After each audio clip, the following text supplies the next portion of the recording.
नमस्कार दोस्तों, GNS news में आपका स्वागत है। हर उपयोगी और काम की खबर से अपडेट रहने के लिए अभी सब्सक्राइब करें हमारे चैनल को, साथ में बेल आइकन भी प्रेस कर ले और वीडियो को ज्यादा से ज्यादा दोस्तों में शेयर करें। तो चलिए बढ़ते हैं खबरों की ओर। जी हां, आपको बता दें, दिल्ली के शराब घोटाले पर हर दिन नई सियासत चल रही। होली के दिन आम आदमी पार्टी के विधायक सौरभ भारद्वाज ने केंद्र सरकार पर निशाना साधा। उन्होंने कहा कि आज मनीष सिसोदिया केंद्र सरकार के षड्यंत्र के कारण जेल के भीतर है। उन्हें साजिश के तहत तिहाड़ जेल की जेल नंबर 1 में रखा गया। हमें पता चला है कि इस तरह के फर्स्ट टाइम अंडर ट्रायल को जेल नंबर 1 में नहीं रखा जाता है, जबकि जेल नंबर 1 में देश के सबसे ज्यादा खतरनाक और हिंसक कैदी बंद है। उनकी हिंसा की खबरें कई बार टीवी और अखबारों में नजर आती है। ये क्रिमिनल मानसिक रूप से बीमार है और यह छोटे से इशारे पर किसी की भी हत्या कर सकते हैं। सौरभ ने आगे कहा कि हम बीजेपी के राजनीतिक प्रतिद्वंदी है, लेकिन क्या इस तरह की दुश्मनी राजनीति में होती है? बीजेपी हमें दिल्ली में नहीं हरा पाई है। क्या इस हार का बदला प्रधानमंत्री इस तरह से लेंगे? क्यों पूरे मामले में प्रधानमंत्री मोदी चुप्पी साधे हुए हैं? अभी षड्यंत्र शीर्ष नेताओं की हत्या तक पहुंच गया। यह खतरनाक संकेत है, हम इसकी निंदा करते हैं। जी हां, आपको बता दें, कांग्रेस के पूर्व अध्यक्ष व लोकसभा सांसद राहुल गांधी ने बुधवार को कहा कि वे देश की हर महिला को बराबरी का हक दिलाएंगे। राहुल गांधी ने अंतर्राष्ट्रीय महिला दिवस के मौके पर ट्वीट कर कहा कि सुरक्षा, समानता, सम्मान के बिना महिला शक्तिकरण और बेहतर भारत की कल्पना अधूरी है। यह प्रण है कि महिलाओं को बराबरी का हक दिलाएंगे और उनके सुरक्षित जीवन के लिए कार्य करेंगे। कांग्रेस महासचिव प्रियंका गांधी ने भी अंतर्राष्ट्रीय महिला दिवस पर बधाई देते हुए कहा कि महिलाएं बदलाव की आवाज है। प्रियंका ने आगे कहा कि संकल्प लेती है क्या राजनीति में महिलाओं की भागीदारी, फैसले लेने में महिलाओं की भूमिका, महिलाओं के हक, सम्मान और सुरक्षा के लिए संघर्ष जारी रहेगा। इससे पहले राहुल गांधी और प्रियंका गांधी ने ट्वीट कर कहा कि देशवासियों को होली की भी बधाई दी है। जी हां, आपको बता दें, पूर्वोत्तर राज्यों त्रिपुरा, मेघालय और नागालैंड में सरकार बनाने के बाद बीजेपी मिशन 2024 के लिए जुट गई है। बीजेपी सूत्रों के अनुसार लोकसभा चुनाव में बम्पर जीत के लिए पार्टी ने ब्लूप्रिंट भी तैयार कर लिया। हिंदी बेल्ट तो बीजेपी अपनी पकड़ मानती है। ऐसे में बीजेपी का फोकस 3 जगहों पर है। वे है पश्चिम बंगाल, ओडिशा और दक्षिण भारत के राज्य। 2024 के लिए बीजेपी इस साल से पूरी ताकत झोंकना चाहती है। पार्टी के सबसे बड़े चेहरे और प्रधानमंत्री नरेंद्र मोदी इस साल के अंत तक कम से कम 100 रैलियां करेंगे। इन राज्यों में बड़ी परियोजनाओं की घोषणा, महिलाओं और अल्पसंख्यकों तक पहुंच बढ़ाना प्रमुखता से शामिल है। ओडिशा, पश्चिम बंगाल और दक्षिण भारत के 160 निर्वाचन क्षेत्रों पर खास ध्यान रखने का लक्ष्य भी रखा है।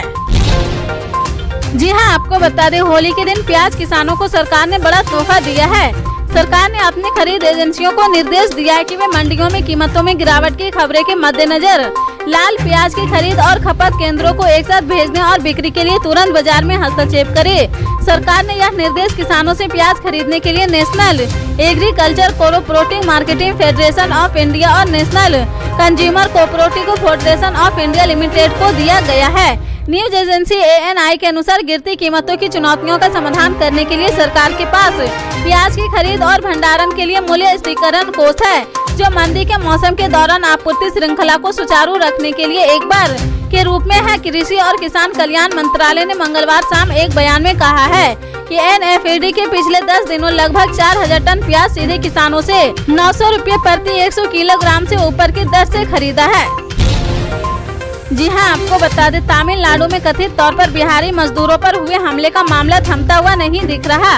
अब इसे लेकर सियासत भी गर्म हो गई है। एक तरफ तमिल सरकार ने हिंदी भाषी लोगों पर हमला किए जाने की वीडियो को खारिज किया है, तो वहीं बिहार सरकार ने तमिलनाडु में एक टीम भेजकर मामले की जांच करने की बात कही है। इस मुद्दे पर बिहार विधानसभा में विपक्षी पार्टी बीजेपी ने जमकर हंगामा किया है और बाद में वॉकआउट कर दिया है।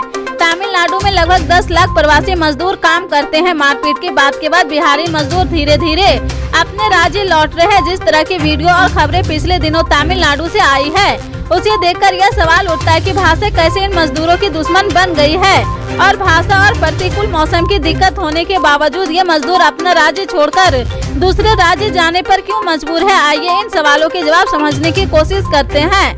हाल के सालों में बिहार, झारखंड जैसे राज्यों के मजदूर बड़ी तादाद में तमिलनाडु का रुख कर रहे हैं।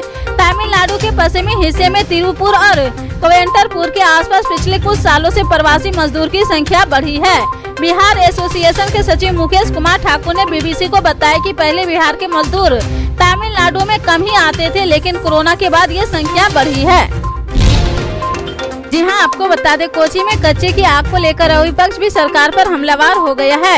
केरल विधानसभा में विपक्ष के नेता वीडी सतीशन ने बुधवार को राज्य सरकार से कोची में बरहानमपुरम अपशिष्ट संयंत्र के आसपास के क्षेत्रों में स्वास्थ्य आपातकाल घोषित करने का आग्रह किया है। उन्होंने दावा किया कि कचरे के टीले की आग से जहरीले धुएं ने लोगों के लिए गंभीर स्वास्थ्य समस्याएं पैदा कर दी है। उसके आसपास के लिए लोगों के लिए रहना मुश्किल हो गया है। मीडिया पर बात करते हुए सतीशन ने कहा कि क्षेत्र में तत्काल स्वास्थ्य आपातकाल घोषित किया जाना चाहिए और वहां वायु प्रदूषण के स्तर का परीक्षण करने के बाद पर्याप्त उपचार उपाय किए जाने चाहिए। कांग्रेस के वरिष्ठ नेता सतीशन ने आरोप लगाया कि क्षेत्र में हवा की गुणवत्ता में भारी गिरावट आई है, जिससे लोग जहरीले धुएं में सांस लेने को मजबूर हो गए।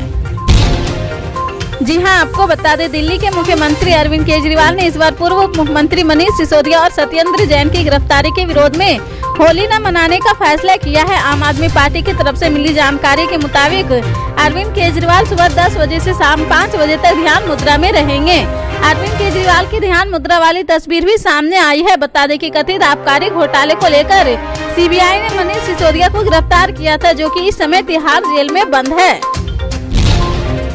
जी हां, आपको बता दें तमिलनाडु में भाजपा को करारा झटका लगा है। चेन्नई पश्चिम में भाजपा आईटी विंग के 13 पदाधिकारियों ने पार्टी छोड़ दी है। भाजपा आईटी विंग के जिला अध्यक्ष अनबारसन ने कहा कि मैंने सालों तक बीजेपी के लिए काम किया है। लोग जानते हैं कि मैंने कभी किसी पद की उम्मीद नहीं की है। पिछले कुछ दिनों से पार्टी में असामान्य स्थिति को देखते हुए मैंने इस्तीफा देने का फैसला किया है। बयान पर 10 आईटी विंग के जिला सचिव और 2 आईटी विंग के जिला उप सचिव के हस्ताक्षर है। इस बीच तमिलनाडु की राजनीति में भाजपा और एआईएडीएमके के बीच जुबानी जंग जारी है। भाजपा के कुछ पदाधिकारियों के एआईएडीएमके के शामिल होने के बाद तमिलनाडु भारतीय जनता पार्टी के अध्यक्ष के अन्नामलाई ने कहा कि इस बात को दर्शाता है कि तमिलनाडु में भाजपा आगे बढ़ रही है। पल पल के अपडेट जानने के लिए जुड़े रहें आप अपने जीएनएस न्यूज चैनल से। मिलते हैं अगली बड़ी खबर के साथ, तब तक के लिए जय हिंद।